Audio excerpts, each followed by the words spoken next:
I know we're a little spread out, so if I do miss a hand raised, just shout out. We're all friends here. I want to be able to share with you some of my experiences regarding neuromodulation and my experience as a clinical neuroscientist. So I'll be doing the neurorehab techniques portion to identify and treat depression, and then I'm really excited to also have Martha share her experience as a patient and a patient advocate utilizing transcranial magnetic stimulation. I have just one disclosure. I work for Genesis Brain Institute. I'm their Director of Rehabilitation and Chief Clinical Officer. It's a multidisciplinary clinic over in Tampa where we do have neurosurgeons, psychiatric nurse practitioners, mental health counselors, a chiropractor, a pediatrician, and myself as a clinical neuroscientist. I've had a bit of a journey, I'll be honest. I wasn't always engrossed as a professional in the realm of mental health, but personally, I have been for my entire life.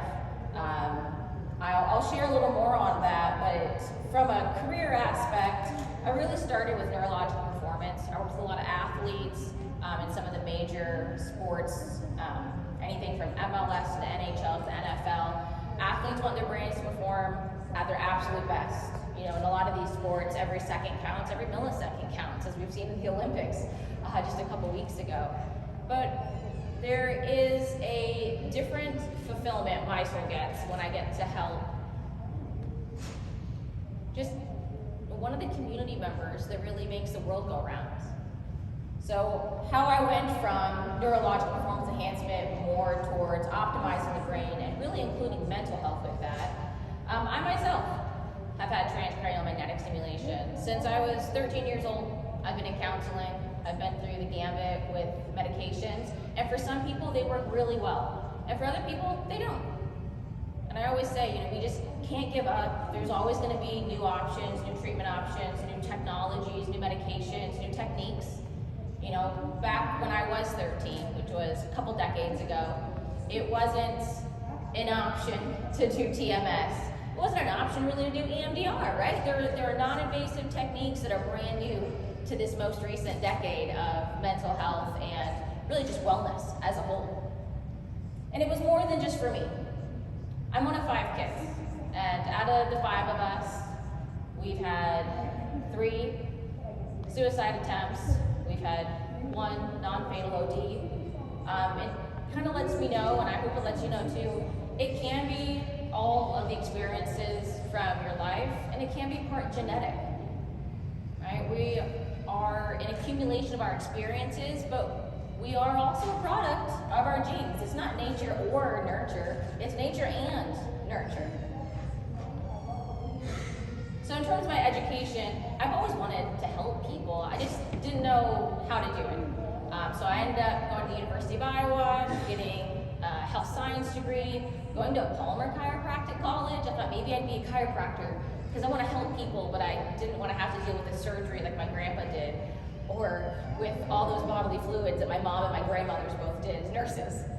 And then I was like, well, I like chiropractic, but I do feel like there's more that I want. So then I ended up getting a master's. So I got a doctorate first, then went back and got a master's in clinical neuroscience.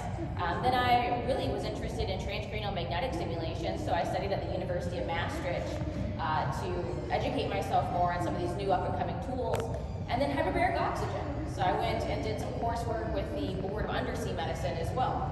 So I kind of have piecemealed my education together. The alphabet soup after my name is all these different words here. So I have an MS and a DC and a DAC and an FSCFM, FMHC, but they're just showing that I really like going to school and I really like learning.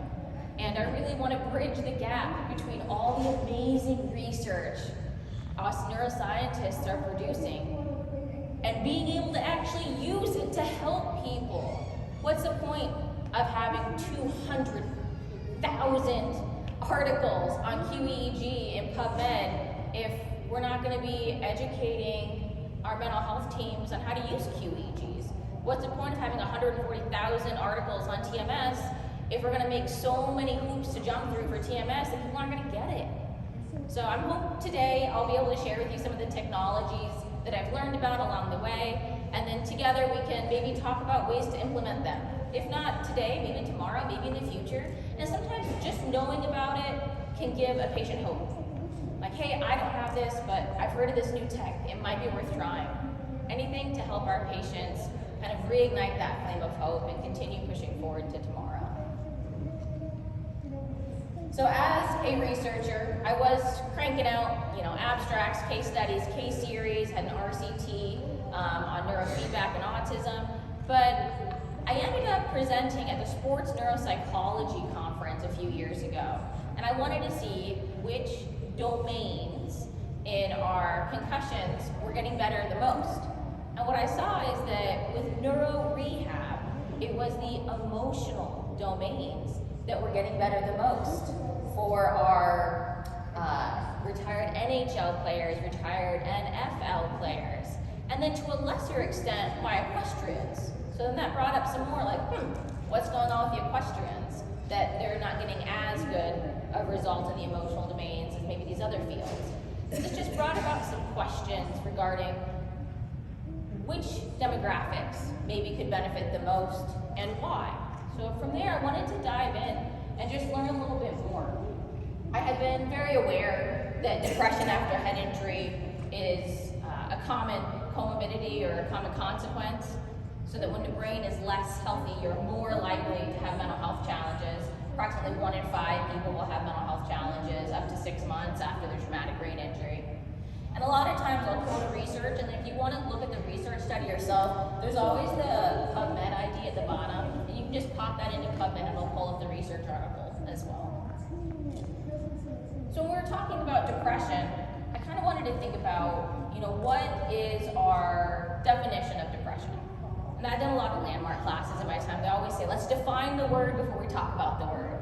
So when we were defining depression, it was, severe despondency. I was like, well, what the heck's despondency? Well, despondency is a state of low spirits caused by loss of hope. So loss of hope. How can a brain lose hope? People say all the time, we're designed just to try to survive at all costs. Well, then where does depression fit in? So if we ask ourselves, how can a brain lose hope? Well, if we're talking about a word, let's define it. What's hope? Hope is a feeling of expectation and desire for a certain thing to happen. So it's like, all right, let's talk about that. Expectations, what can take away our ability to hope for something?